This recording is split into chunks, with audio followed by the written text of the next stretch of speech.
You know, it's a damn shame. This Escalade that's right in front of me. I was coming up to a speed camera, and I started slowing down, and he didn't realize why I was slowing down. So the guy drives around me, jumps in front of me, and as soon as he gets in front of me, he's doing more than 40 miles an hour. So the speed camera got this guy. So that means within the next, I'll say, 7 days, he's going to get that ticket in the mail that says, yeah, you got a $50 ticket in the mail because you were doing more than 40 miles per hour. You see these fucking cameras? 25, you see?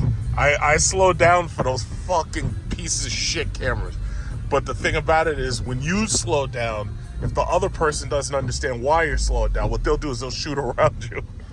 So the poor guy just got himself a ticket. And I know that camera works, because it took the photos. I saw the strobe lights. It's a damn shame, man. It's like I hate New York City. Kathy Hochul as governor, she promised she was gonna run those cameras like 24/7. So that means you could be in a school zone on a Sunday and you can still get a damn ticket. That's ridiculous. But ultimately, they don't give a fuck. They're gonna tax these people right out of the state. They're gonna fill it with illegal aliens, and you're tax. Oh, what the hell's going on over here? I think this guy's got this guy needs some shoes right here. I didn't even see that person. I just saw like the person's feet and everything. It's raining out here. That's not good. The person needs to get some shoes, needs some help over there. It's crazy. As we move into the 2024 political season, I just find it so amazing that right now the Biden administration's ratings are in the toilet, and indicted Trump's favorability records, his ratings are through the roof. I just find that amazing. He doesn't even have to attend any of these stupid debates because there's really nothing to debate. The whole point of debating is to go and try to explain to the public who you are and why you should be president. We've already seen what Trump's presidency was like. We didn't have any new wars, number one. He tried to make peace with North Korea. He tried to keep peace with Russia. He opened up energy discovery and made America a net oil exporter, among a few other things that he did.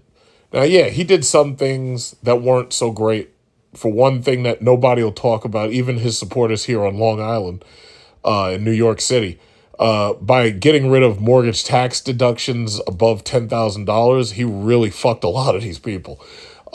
So the thing about it is, I never had to worry about it because my properties, I made certain, I'm like a squirrel. Like when I start collecting stuff, I make sure that there's like very little risk. So as far as purchasing properties, my properties have taxes below $6,000. So when his mortgage tax deductions hit people above 10, like I have family members who have houses where their taxes are higher than like 13 and 15 and whatnot. I have friends whose taxes are higher than $15,000. So for people like that, yeah, they got hurt by the Trump administration. For anybody buying a house right now, they wouldn't really realize how badly they got screwed because before the Trump administration passed this law, getting rid of these mortgage tax deductions, they wouldn't really know about it because they're buying the house now. They're not a person who had the house before and was getting $6,000 and $7,000 back on their taxes.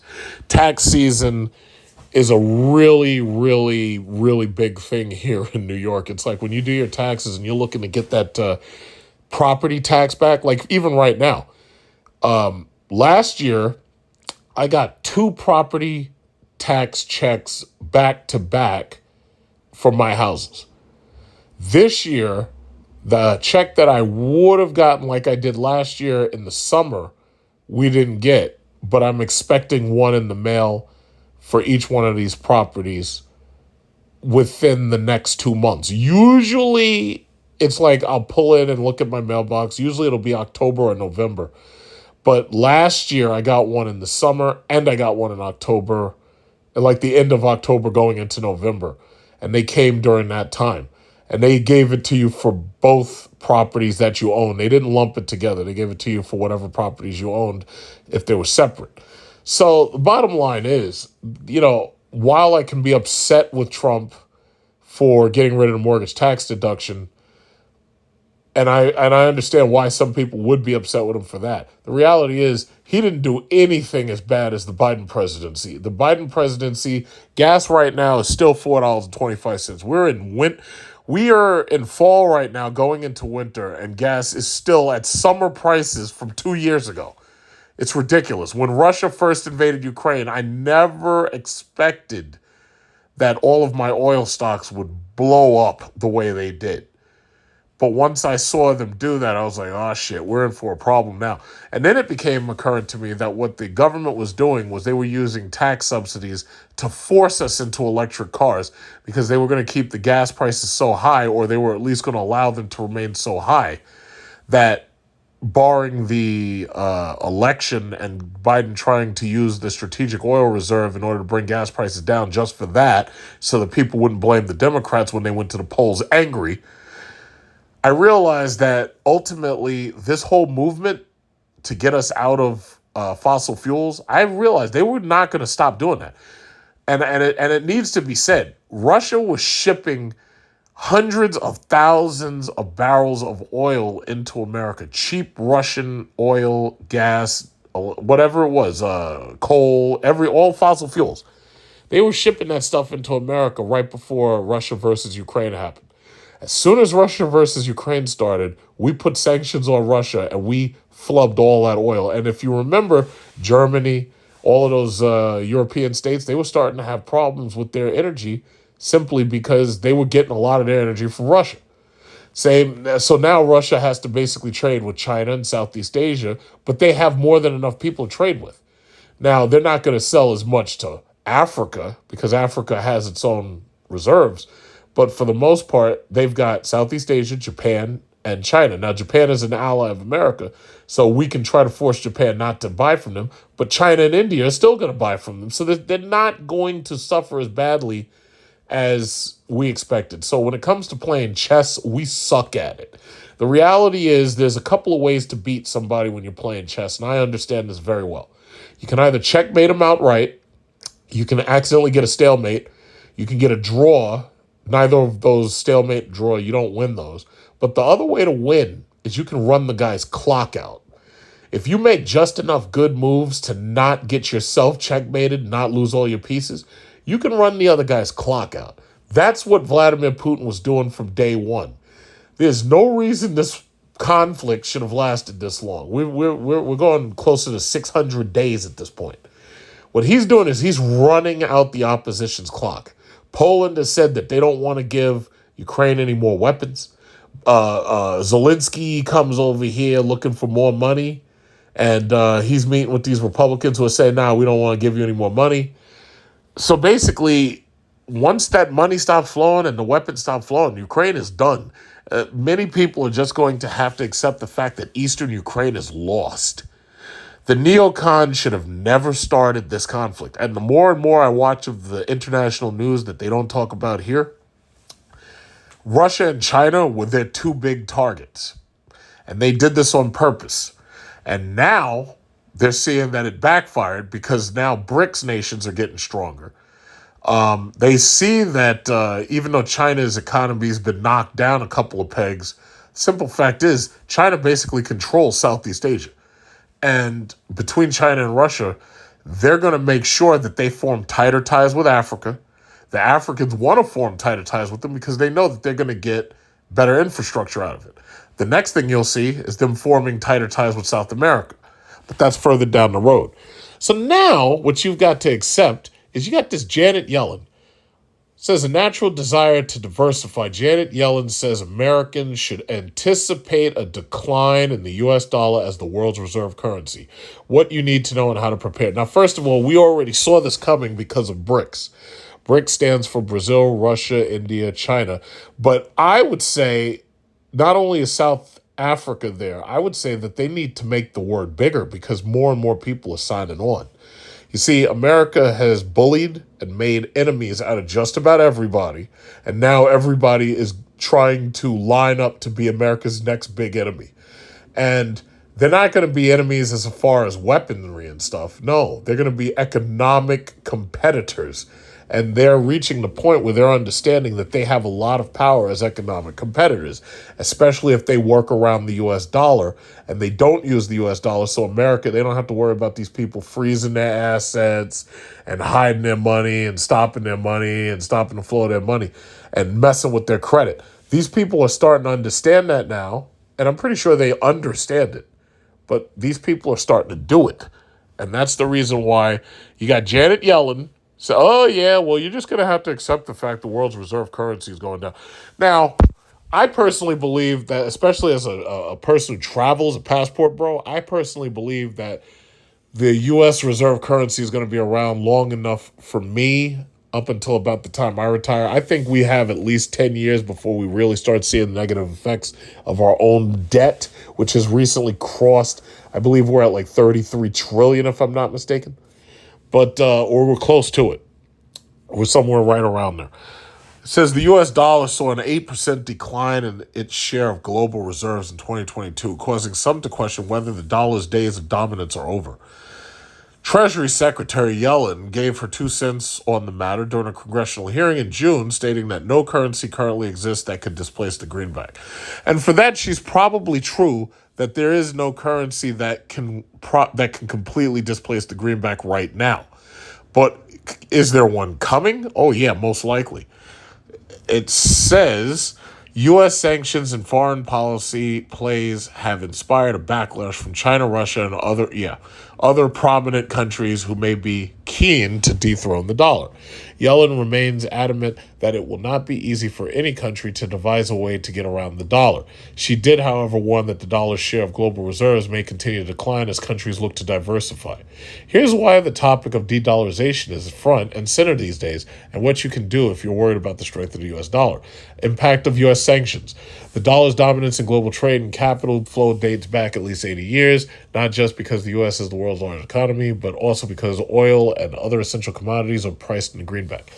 These other countries are doing their best to change that. Now, some people felt that it would be cryptocurrency to replace the U.S. dollar. I can tell you right now, that's not going to happen. It's not cryptocurrency that's going to displace the U.S. dollar. Now, if these companies want to make their own cryptos and they want to make these the country's way of selling and trading and everything, that might happen. You might have these central bank-backed digital currencies. That may happen. But as far as this Bitcoin XRP bullshit, yeah, you've been suckered. It's just not going to happen. You've been suckered. Bitcoin was, what was it? It almost got to $70,000. Never made it to 100,000. 68,000, and now you're down to 26,000. You've lost more than 60% of your money. All those people who tried to rush into XRP, oh yeah, the XRP, they're going to win the lawsuit. We go to the moon. Yeah, right now you're down considerably. You've lost a lot of money, and you're going to keep losing money because you suck at buying cryptocurrency. There's no reason to be doing this. These other countries are never going to let that shit take over the freaking market. It's not, you're not going to be buying barrels of oil with Ripple. It's not going to happen. It's just not going to happen. I'm sorry. So anyway, however, recent events, including the Fed's aggressive rate hikes to stem domestic inflation, the trade war with China, and the U.S. sanctions enforced after Russia's invasion of Ukraine have caused more countries to call for trade to be carried out in other countries besides the U.S. dollar. Prominent powerhouses India and the United Arab Emirates have officially started trading with each other in their local currencies. The Indian government announced recently that the country's leading petroleum refiner, Indian Oil Corp, used the local rupee to buy 1 million barrels of oil from the Abu Dhabi National Oil Company, not the greenback. Understand something. America is doing its best to force you off of fossil fuels. And I saw this coming a long time ago. Not only are they coming for your gas stoves, not only are they coming for your gas cars, they're coming for your gas laundry dryer, they're coming for your gas water boiler, they're coming for your charcoal grill, they're coming for your coal and gas-fired stoves, propane. They want to get rid of all of that shit. They are going to force you to cook on electric. Now, Gordon Ramsay, I've been watching a lot of Gordon Ramsay, he's making beef Wellingtons and shit. Let me tell you something. If Gordon Ramsay was forced to cook on an electric stove, he'd probably retire because he couldn't take it. They don't want no damn electric stove. They want to cook on fire. And the issue is you ain't making fire unless you got a fossil fuel. It's just not happening. But oh no, it causes asthma in the children. Oh no, it causes asthma in adults. Yeah, they're coming. And they're going to take all of this shit away. And what's going to end up happening is America's going to end up more and more isolated. And we're going to be isolated out of the global market. And the rest of these people, you think India, you think China, you think they're going to force their people into fucking electric cars? Now, the average one of them people ain't got nowhere to even think about plugging an electric car. Those people are going to be driving around in them, those gas four-cycle engine putt-putts and tuk-tuks. They're going to be driving around in that shit for probably the next 100 years. They're not forcing their people into electric. We are. Solar panels, windmills, all that shit. You're going to have that stuff in your house, on your house, in your backyard. And that's assuming you have a house. If you're living in some kind of apartment building or something, I personally believe that nuclear power is probably going to end up making a comeback because they're going to realize there's like no way that all this green energy shit is going to satisfy the energy needs. Now, nuclear power can satisfy those needs over and over and over. But what it means is that they're going to have to come up with different types of nuclear power to satisfy the needs. Now, I know that it's possible to do. It's just that, we're going to have to see what happens because they're not going to rely on fossil fuels forever. America is trying to detach itself from China and Russia. China and Russia try to detach themselves from America. A lot of these other countries have decided that they want to detach themselves from America too. They're not trying to detach themselves from China and Russia. They're trying to detach themselves from America. So it's coming. This is one of the reasons why over the next 25 years, you have to be worried about where's your money going? How much money is your money making? How is your money turning any capital gain? Do you have any capital gain from any holdings you have? Do you have real estate? Can you rent out property? What can you do? You're going to have to worry about that because I guarantee you there's people right now worried about pensions, people losing pensions, UAW on strike, worried about pensions, worried about basic pay. They can't afford the cost of living increases. You've got to be thinking about those things now. Believe me, I'm already there. I've got money. I'm putting money in different places. I'm putting investments in different places. If worse came to worse, all I would do is pack up all my shit, rent out my houses, and move to the fucking Philippines. And I'd be living on $2,000 a month like a king. Same thing for Thailand. Same thing for, say, Indonesia. Or because Thailand actually wants foreign investment. Philippines doesn't want you to really move there unless you live there and marry somebody. But the reality is, if worse came to worse, I have a plan B. The question is, do you have a plan B? Because I can guarantee you, this government, they're not working in your best interest. You see these illegal aliens? Let me tell you something. It bothers me a lot when I hear people talking about illegal aliens as in, why is the government letting them in here? Oh, no. The government's letting them in here to replace your ass. They're letting them in here because either you're not having enough children or you're not productive enough. Biden, with the stroke of a pen, has recently cleared over 500,000 alien work permits. These people, unless they commit major felonies, they ain't going nowhere. They're coming here to replace your ass. You want to sit at home on your computer and you want to be a distance work and shit. Nah, they're replacing your ass. If you're not even distance work, that's not productive for this economy because if you don't actually go out and go to work and do a commute and go to Starbucks and Dunkin' Donuts and go to all of these restaurants and go to grocery stores while you're out, that means that you're spending less money. Corporations ain't having that shit. They'll bring in as many illegal aliens as they got to bring in. They'll give them all visas.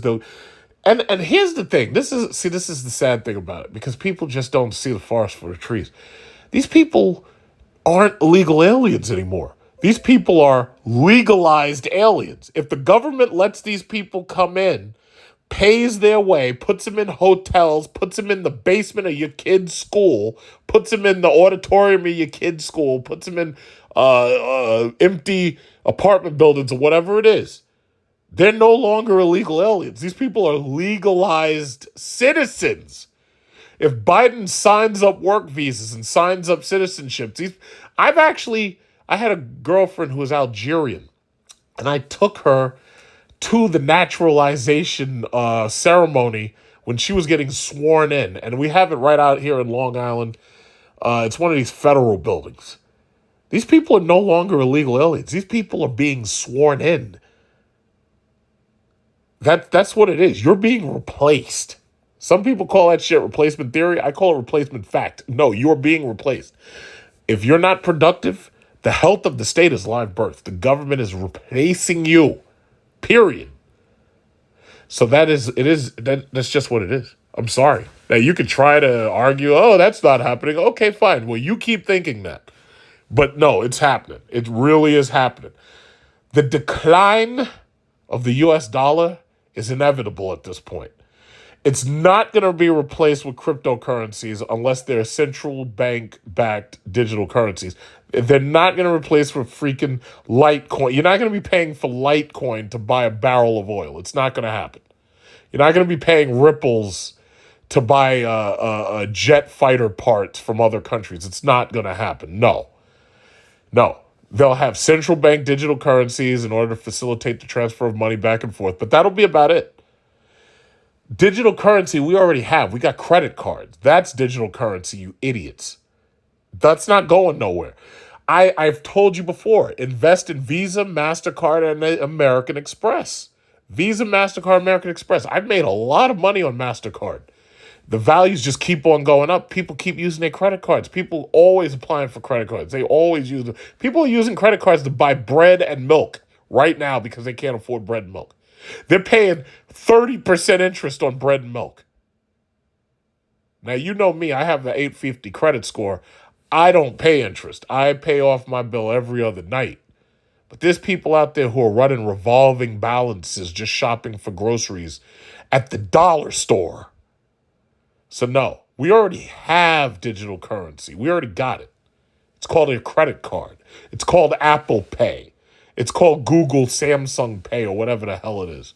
Because they don't advertise very well, so I have no idea what they use. But that's the reality. You need to be planning for the next 25 years. That's what you need to be doing. You need to be planning. What are you doing with your money over the next 10 years so that you can grow that money into a capital gains powerhouse over the next 25 years? That's what you need to be doing. Because Janet Yellen right here has already told you that you're going down. The Titanic is going down. Now, you can reshuffle the deck chairs, but the Titanic's going down. The question is, are you going to be on a life raft? Many young adults have given up on the American dream. I'll never own a home. That's what 1 in 5 millennials and 1 in 10 Generation Zers think, according to a new Redfin survey that polled 3,313 young adults in May and June. They point to their inability to save for a down payment, costly financing, and student loan debt as major obstacles. The findings underscore just how much housing conditions have deteriorated for those generations entering their prime household forming and home buying years, and how far the American dream is out of reach without major sacrifice or a helping hand. I think the big concern is that the home ownership is becoming increasingly unaffordable. Redfin chief economist Daryl Fairweather told Yahoo Finance. Overall, the picture looks like it's going to get harder and harder for people to break into the housing market and buy their first home. Barriers to affordability. Well, we already know what those are. Number one, the Federal Reserve keeps raising interest rates. Now, at the last meeting, they decided to put a pause on the raise, but they did promise that there's going to be another raise coming within the next 6 months. On top of that, the housing prices themselves are inflated so much that a starter house, a piece of crap starter house that looks like a crack house that sells crack, a trap house, those are $500,000 now. Even those pieces of garbage that those abandoned looking houses that look like they've been bombed out, yeah, those are like $400,000.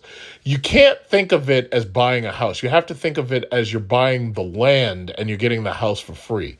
See, the problem is it's not impossible to make new housing. They can build buildings taller and taller and taller, just like in the videos I've showed you of what they've done to South Jamaica and Queens. They're going to make fucking mega cities and mega blocks like you see in that movie Judge Dredd 3D. The problem is the land. There's not enough land. So you could build towards the sky, but the land sideways, there's not enough of it. And that ultimately is the real issue.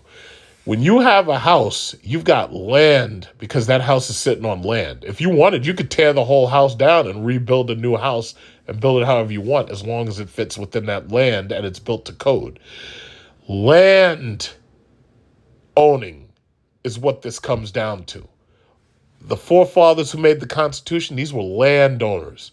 Everything that they did, every law that they made, every single decision that they passed, all of it was built around property ownership and land.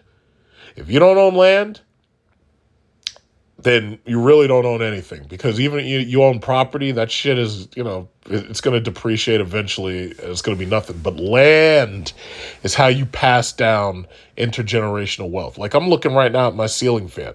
My ceiling fan is attached to my house, and my house is sitting on some land. You need land. That's how it works. So, inflation, rising debt, and higher costs of borrowing are making it harder for entry-level buyers to afford a home. Nearly half of millennials and a third of Generation Zers cited the inability to save for a down payment as an obstacle. Well, maybe if y'all weren't paying all this money for Netflix and freaking Disney Channel and Amazon Prime and all that, maybe if you weren't buying $1,000 iPhone 15s and Galaxy Folds, maybe if you weren't spending all your money on wigs and nail colors and stuff like that, maybe you'd be able to save some money. I don't know. And furthermore, as far as student loans, I went to school. I got 2 master's degrees and 1 bachelor's degree. And I went to a study abroad in China. And I still managed to pay off all my student loans within 10 years of early, by the way. What's your excuse? No, this is what you're doing. You're signing up to go to party schools in other states instead of going to your local institutions. And then you're paying to be on somebody's dormitory on some campus somewhere because you want to have a chill life, sitting back in the dorm with your roommate, chilling, and all you're doing is signing out loans. So when all of those loans come back to bite you in the ass and you realize that you paid more for your dormitory than you did for college tuition, not to mention you had to have a meal plan, so chances are you're going to the buffet in the cafeteria and you're paying top dollar to eat buffet lunch food every single day. Or you eat ramen noodles. Yeah, once you realize how much money you wasted, now you're $200,000 in debt, $300,000 in debt.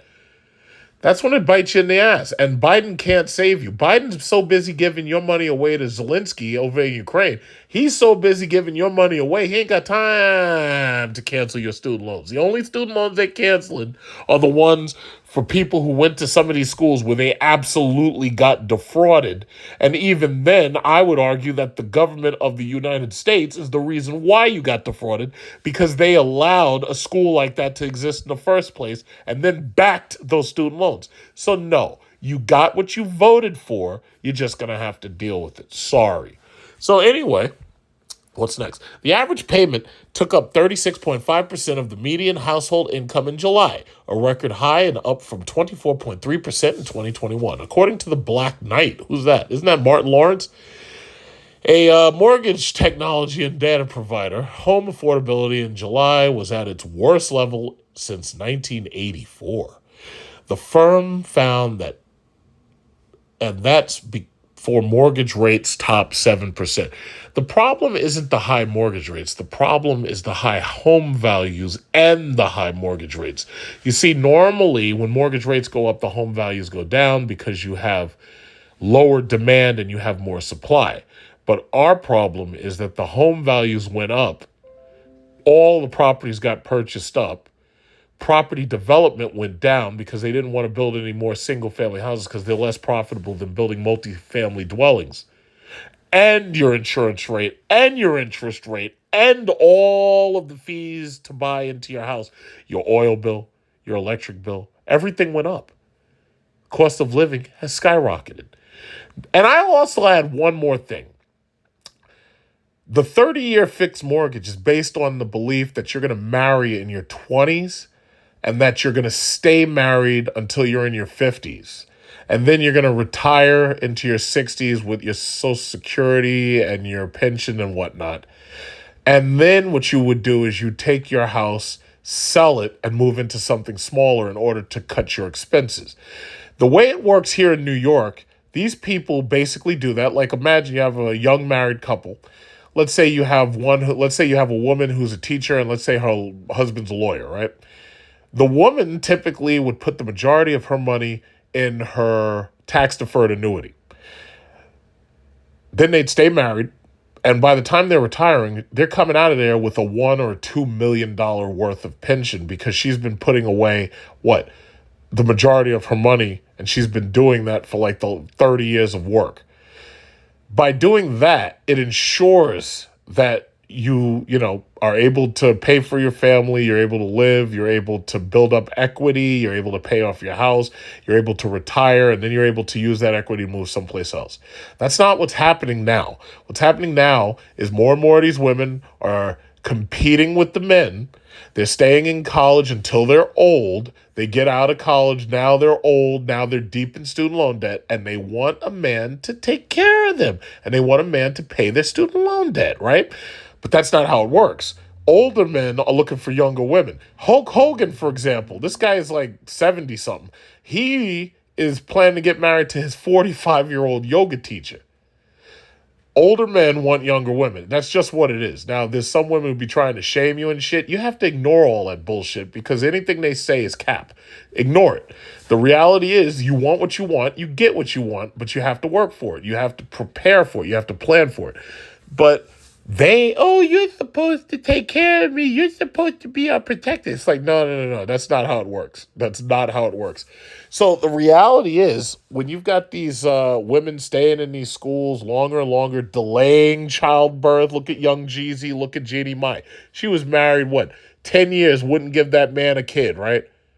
Got with Jeezy, had one kid. Now he's ready to divorce her ass because I don't think she's giving him that traditional marriage. So the bottom line is when your values fall through, everything falls through. So none of this, there's no timeline for anything anymore. See, some people have a timeline. They get married, they retire, here in New York, they move to Florida, and then they live out the rest of their days in a warm climate, and they're on the beach or they're near the beach or whatever. And just in case their house gets wrecked by a hurricane or a tsunami, all they do is they ask the government for more money. They have a plan. You don't have a plan. You're not married. Chances are you don't have any children. And by the way, when I say have children, you have to have at least 3 children to actually be considered productive by this government. Otherwise, they're just going to let in more illegal aliens. That's just what the reality is. You don't have to argue with me, but that's just what it is. I'm sorry. The health of the state is live births.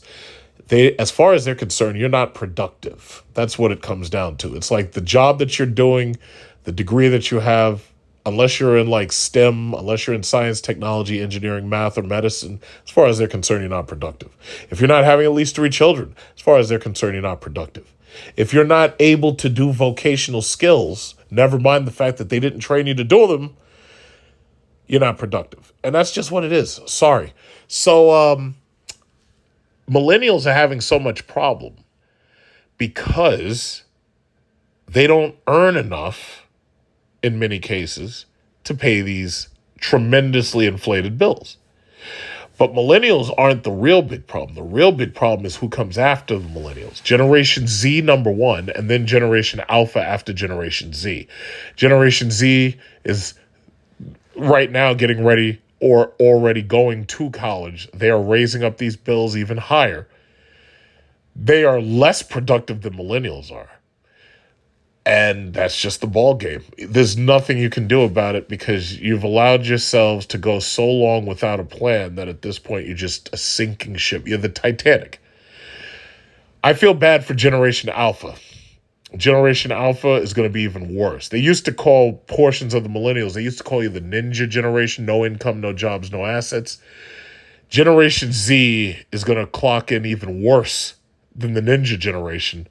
And Generation Alpha is going to end up being so stupid that they're not even going to be able to count to 10 without taking off their shoes. It's terrifying, but that's the trajectory. We're going down. We are the Titanic. We're going down. Sorry. It says mortgage payments are a hurdle. There really aren't many homes for sale to begin with, which is true. Fairweather said, so people's opinions are limited. The shortage of existing homes on the market have also kept home prices elevated this year. Many homeowners are reluctant to sell their homes and lose their current low mortgage rates, which is another thing. During the mortgage, the refinance period around 2020, I made sure that anybody in my family who had a high mortgage rate, I made sure that they refinanced, and they all pretty much got, not only did they get below 3%, but on top of that, they were able to reduce their terms in some cases. So anybody who has a 3% fixed, especially if it's only a 20 or a 15, they ain't selling ever. They're not selling. There's no point in them selling. Their house is now an asset. They are beating the price of inflation every single time they pay their mortgage payment. The banks right now are losing money on people like me. They're losing a lot of money on me. My credit cards, I pay no interest because I pay my credit card bill every other night. They're making no money on my mortgage because right now, if they sell a mortgage, the mortgage would be 7%. So none of my mortgages, they're not making any money on those. I am like, I like to consider myself the anti-citizen. Here they are trying to raise citizens to be stupid, mindless money spenders. And then you run into somebody like me who's determined to beat you at every single step of the game. What are you going to do? You know, it was funny.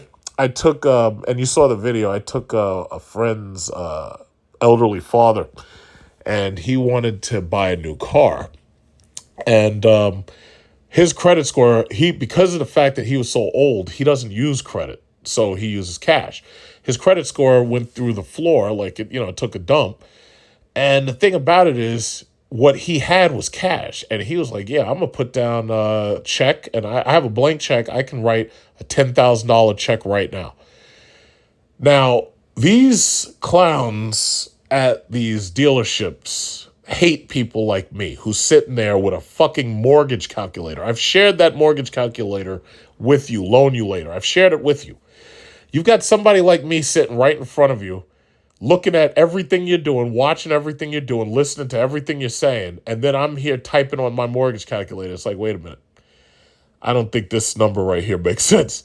And I was pissing that guy off so much. I wish I could have recorded it, but it was like for confidentiality purposes, I couldn't record it. They hate me. And I want them to hate me. I want them to know that there's somebody like me just waiting in the wings for you.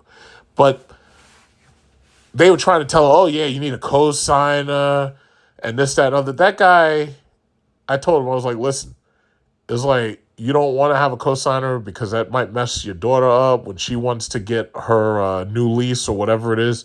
You don't want to have a co-signer. I guarantee you they're not going to let us leave. I guarantee you. This dude had a blank check. He was able to write $10,000 on a check. Once they saw that money, they were like, nah, you're not leaving. Why? Because if he left, he could just as easily go to the next store. He could go to freaking Toyota. He could go to Honda. He could go somewhere else. He could go to Ford. He could go to GM. Because he's only looking for like a mid-size crossover. And he didn't even care about the technology in it. I cared. He didn't. He said, no, I just, heated seats. I never had heated seats. I never had a push-button start. I never had Bluetooth phone system. For this old man, stepping into that car was like stepping into a spaceship. He was coming out of a 2006 minivan. Reality was, as soon as they had that check in sight, they couldn't let that check out of their sight. They were like, yo, this guy's got cash. They ended up giving him the exact deal that he wanted, and he drove out of there perfectly happy. Now, some people might not like the fact that he put down a lot of money on a lease, but this is an old man. As far as he's concerned, this is the last car he's ever going to own. He might not even live long enough to see the lease, which was something that he was concerned with. But the reality is, when you have a plan, it's like there's nothing they can do. They can't stop you. They can't say no. Most of you ain't got no plan, and that's the reality. Now, I won't blame you for completely because your parents should have helped you. Most of my Asian friends, their parents, when they get married, their parents and grandparents buy them their first property so this way they're debt free. And then whatever money they have coming in, they can put it back into the pot. Americans ain't got a plan like that. You ain't got no plan. All you do is spend money, waste money. You got fucking Disney Channel, Netflix, Amazon, Hulu. You got so many subscriptions. All your money's going out the fucking door. You've got no plan. You've got no plan for pension. You got no plan for retirement. Your 401k, you'll be lucky if it's worth what you think it'll be worth. You'll be lucky. I know under Trump, 401k prices had gone up, and people were very happy about it. How's it all doing now? How's the market doing now, huh? Yeah, exactly. Almost done. It says the entry-level buyers making the American dream happen are putting in extra hustle, getting a little help from mom and dad, or cashing out other investments. Yeah, that's all you can do is sell shit. Among the few planning to purchase soon, some 40% of millennials and Generation Zers are working second jobs to save up for a down payment. And this will probably be one of the last things I say. Let me explain something to you. I've got friends who saved up more than $100,000, in some cases $200,000, and it's still not enough because they're going after properties that have skyrocketed in value. Properties that used to be 700,000 and now they've passed 1 million, 1.5 million. And then when you actually go and try to bid on them, you're faced with foreigners who come in with caseloads of money. Your little measly down payment is a joke. In fact, some of these companies and corporations and these REITs, these real estate investment trusts, these people can buy you out. They can put down 100,000 over sticker. How the fuck do you compete with that? You can't. The only way you can compete is if you're doing a private sale and there's some loving family and they look at you and your wife, which you probably don't have, and they're like, oh, look, they look so cute. Let's give this house to them. We know they'll take care of it, right? We don't like corporations. We want to give this to you. We know you'll take care of this lovely house, right? Yeah, unless you have a situation like that, you can forget it. And right now, money talks and bullshit walks. When you offer somebody $100,000 over sticker, chances are they're going with that offer. That is your real enemy. Corporations, just like BlackRock, real estate investment trusts, foreign money, you can't fight that shit. You ain't got no plan to fight that shit. Very few people do. So this is just the market that you live in. This is America that you're living in 2023 going into 2024. This is what it is. I am so thankful that I took my money. I did the right thing. I said, yo, I'm going to buy some property. Right now, I'm staring up at my ceiling fan. It's not on. It's just sitting there because it's kind of cold outside. But I'm just happy that I have a ceiling fan and I can actually get up. I can go over to the wall. I can turn my ceiling fan on and off. Because sooner or later, the government's going to come try to take your ceiling fan. I've already read it to you. They're saying that if your ceiling fan is not energy efficient, they're coming to take it. They're coming to take your water boiler that's powered by gas. They're coming to take your gas stove. They're coming to take your gas laundry dryer. They're coming to take your coal-fired grill. They're coming to take it all. And right now, I'm trying to be thankful for the fact that I have a ceiling fan when I know that they're threatening to take my ceiling fan. It's a goddamn shame, but I know they're coming. They're coming. They said they're coming. Do you have a plan to protect your ceiling fan? Stephen Graham on his channel just recently did a video interview with John Schnatter, the founder of Papa John's Pizza. And one of the things that stuck out to me that he mentioned again was about dividend paying stocks, which is basically something most people understand from seeing Warren Buffett and Charlie Munger. The reality is, I like the way he broke it down. He basically said he doesn't really care if the market goes up or if the market goes down because he's still getting paid a dividend from what money he's invested in those stocks. So, like, if they're paying a dividend per share and he owns hundreds of thousands, if not millions of shares of whatever it is, even if the value of the shares goes down, it doesn't really matter because they're still paying their dividend. Now, I would say that probably with people like him or the mega rich people like Warren Buffett, I would say that the only thing that's really going to make them shift their money around and move from one company to another is if the dividend stops being paid. Now, in the recent history, we've seen companies like Ford and GM stop paying a dividend and then start paying a dividend later. So GM, Ford, and even Stellantis, they pay dividends now. And it wasn't like that all the time, because coming out of the bankruptcy era of 2008, 2009, a lot of them had stopped paying dividends, not just those companies, but others. So that forced people like Warren Buffett to shift their money somewhere else where they would get a dividend regardless, what the share value were that they were buying, because they were more interested in continuing to collect whatever percentage it was that was being paid out profit from whatever the company it was. So there's a recent news article. In fact, this is today at 8 o'clock. Need more income. These 4 dividend stocks just raised their payouts again. They point out Microsoft, Host Hotels and Resorts, Verizon, and Starbucks recently raised their dividend payment. Now, there's some people who vested into Starbucks. There's people who vested into Verizon, like me, and there's people who, vested into Microsoft specifically, like me, because that's part of my personal index, Mangoat, which is Microsoft, Apple, Nvidia, Google, oil and gas stocks, Tesla, and Amazon. But you can add Micron and AMD and TSM, that's Taiwan Semiconductors, to that.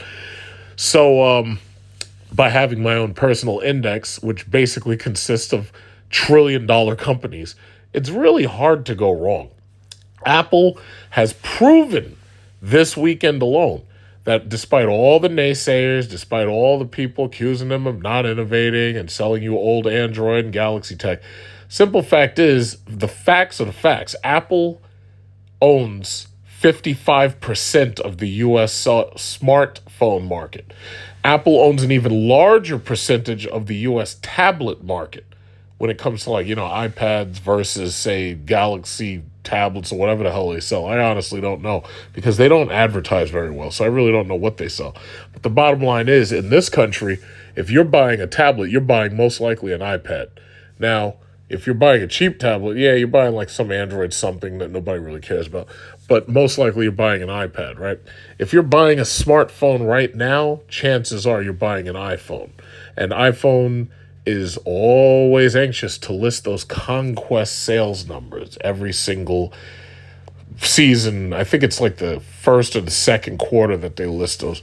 But these are some stocks that have recently raised their dividends. So very quickly, because I'm not going to harp on this too long, it says Microsoft recently gave its investors a 10% raise. Now, keep in mind, I've owned Microsoft for a long time. I've been with Microsoft for, I think more than 12 years at this point. And it says we get a 10% raise, boosting its quarterly dividend payment by 0.07 per share to 0.75. Okay, so per share, we've been pushed up from 0.07 to 0.75. So from 7 cents to 75 cents per share. Okay, that's not bad at all. And it says $3 annualized, right? That marked the tech giant's 19th straight year of dividend increases. Okay, so that's the gist of the story. I'm going to leave the link. You can read the rest of it yourself, because that part's not important to me. Building Back Better, Host Hotels and Resorts, HST, recently boosted its payout by an impressive 20%, raising its dividend yield to 4.5%. Okay, that's really nice. And this is one of those hospital real estate investment trusts. Third increase this year as it worked to rebuild the payout after suspending it during the pandemic.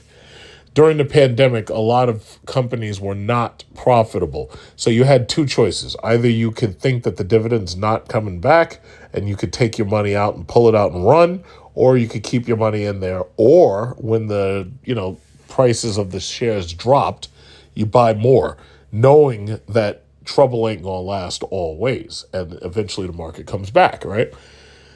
The next one is Verizon. Now, I told you a long time ago. Now, this is back like when they had the 5G craze, because there's always a craze. Tulip mania happens over and over and over and over. Tulip mania is when they get a bunch of people to invest in something that they don't know whether or not it actually has value, but you just get people to invest willy-nilly, and if the investment makes the numbers seem like they're going up, so therefore more people get into the frenzy, more people invest in it. 5G was one of the last crazes, along with NFTs and cryptocurrency, which I'll talk about later. But right now, the new craze is artificial intelligence.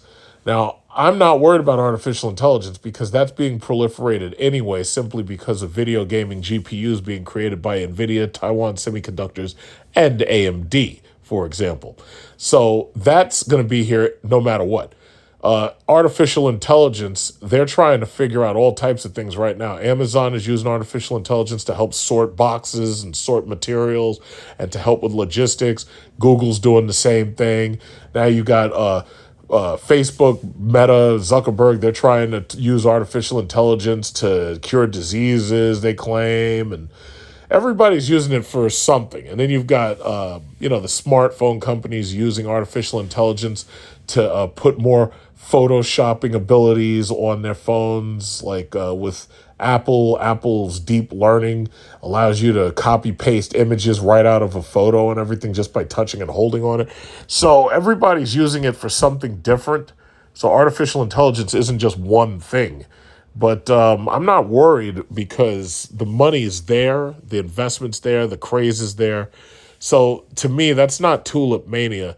That's just the next version of frenzied investment. So Verizon, AT&T, and T-Mobile. If you had, let's say, 6 years ago, if you'd invested in fact, not even 6 years ago, if you'd invested in Verizon, T-Mobile, and AT&T during the 2020 crash around March 18th, you would have been able to buy a lot of shares for a fraction of the cost because obviously the market crashed. So yeah, they were destined to come back roaring simply because people need smartphones. People need cellular connections. I mean, it was obvious. And during that time, they were pushing the move from 4G LTE up to 5G. So I figured, just like I tell you about AI, instead of investing in the small companies that are, gambling with the 5G technology, it's better to invest in the large companies because they're the ones who are ultimately going to put this stuff to use. They're going to find the small companies that have technology they like. They're going to vet them, and then they're going to implement their technology into the larger company. That's what Microsoft and Apple do. Whenever they see a small company that's doing something they really like, they just buy that company out and then they pull it into their own company. Look at what Apple did with Beats Audio. Beats was making headphones. People bought, they buy the headphones because it says Beats Audio on it, even though they don't even sound that great. Apple bought them and made Beats part of Apple. So that's just how it works. Next, Starbucks. Me personally, I don't really like Starbucks coffee. Starbucks to me is like some hipster place where people sit and, just sit around and waste money. I'm not really into Starbucks. I know people who invest in Starbucks and they, love their coffee and everything. I'm not crazy about anything Starbucks sells. It's like I've had some of their drinks every now and then. I've had friends treat me and buy me one of them dragon fruit iced teas or something like that. I've had friends treat me and buy me a coffee and that. I'm not crazy about Starbucks. To tell you the truth, I prefer Dunkin' Donuts. Dunkin' Donuts, has simpler, less expensive drinks that, in my opinion, taste better. I don't really care about their coffee. I make my own coffee. I don't care about anybody else's coffee. The one time I really had Starbucks coffee was when they had blonde, and it smelled really good. And yeah, it was a very strong coffee, but I only had it because I was like on a road trip, and paying like $7 and $8 for a cup of coffee, I think that gets old quick. But to each his own. So they say Starbucks raised its dividend from 53 cents to 57 cents per share, a 7.5% increase. That marked the coffee retailer's 13th straight year of hiking its dividend. It has grown its payout at a 20% compound annual rate during that time. So, okay, that's nice. And then the last one, so it was just three. It was Starbucks, Verizon. No, it was four. Hotels and resorts, and then it was Microsoft. So, if you're investing money and you're putting away your money, let's say you're setting up a savings account and you want some of your money to bring back higher returns than it would if it was just sitting in a savings account, getting that measly whatever it is the bank is paying. Either you can go use the internet and take out one of those online bank accounts like I have with Apple Savings, where they pay you 4.15% on your money, or you can invest your money into the stock market. I only recommend the largest of companies. I mean, yeah, there's a lot of money to be made with the smaller companies, the growth stocks they call them, where there's growth stocks that are growing. Yeah, there's a lot of money to be made there. I prefer to go after the value stocks, like these companies that I know have tremendous values. I mean, a company that's worth $1 trillion is not disappearing anytime soon. Microsoft has patents up the ass. They got Xbox, they got Microsoft Office, they got Microsoft Windows, they got this, they got that. They're not going nowhere. Apple, we already know who Apple is. They're the biggest, most powerful country. Country. They're the biggest, most powerful company in the world. So you almost wish they were a country because they'd probably be doing a hell of a lot better than everybody else. But anyway, Microsoft and Apple, Nvidia, Google, Amazon, these are the biggest, most powerful, these are the $1 trillion companies. Tesla is still right behind them. And once Tesla puts out their less expensive, the Model 2 or whatever they're going to call it, that's supposed to be less expensive than the Model 3, when they put that out, and they put that Cybertruck out, I already know that their stock is going to be popping. People have been betting against Tesla for a long time. Jim Cramer, oh yeah, you can sell Tesla. It's like, why are you listening to that stupid idiot? I don't know how he still has a job. Oh, do not sell Bear Stearns. I know Bear Stearns. They're doing fine. Yeah, how the fuck does this guy still have a job? How does he still have a job? And then there's Kathy Wood. And you know what's funny? If you go on these comment sections, a lot of them, you can't even type her name without the artificial intelligence like wiping out your comment. Kathy Wood knows nothing about money. If you're a billionaire, she'll make you into 100,000 because you'll lose all your money behind her stupid advice. She bet on cryptocurrency and got her ass handed to her. And then the only thing that was saving ARK Innovations, her fund, the only thing that was saving her was Tesla. And then Tesla started going down after the Russia versus Ukraine thing started. Listen, you got to focus on dividend stock to build your values of your money. I still recommend oil and gas. The problem is the values are so high at this point until the profit it's harder to make profit unless you got in when I got in. When oil goes negative, that's the only time you can really, really get in there. And I don't think that's happening anytime soon. Like in 2020, oil went negative. I don't think that's happening anytime soon. I don't think that's happening again anytime soon. So the thing about it is I still like oil and gas and banks because they pay dividends. But the bottom line is a lot of people don't have a lot of disposable income, partially because the gas and energy prices are so high. So the reality is for putting your money in a place where it's going to work for you later in the future, that's the point. Banks, oil, gas, energy stocks, and definitely these tech stocks and these multi-trillion-dollar companies. That's where you want to be. From that day on, if I was going somewhere, I was running.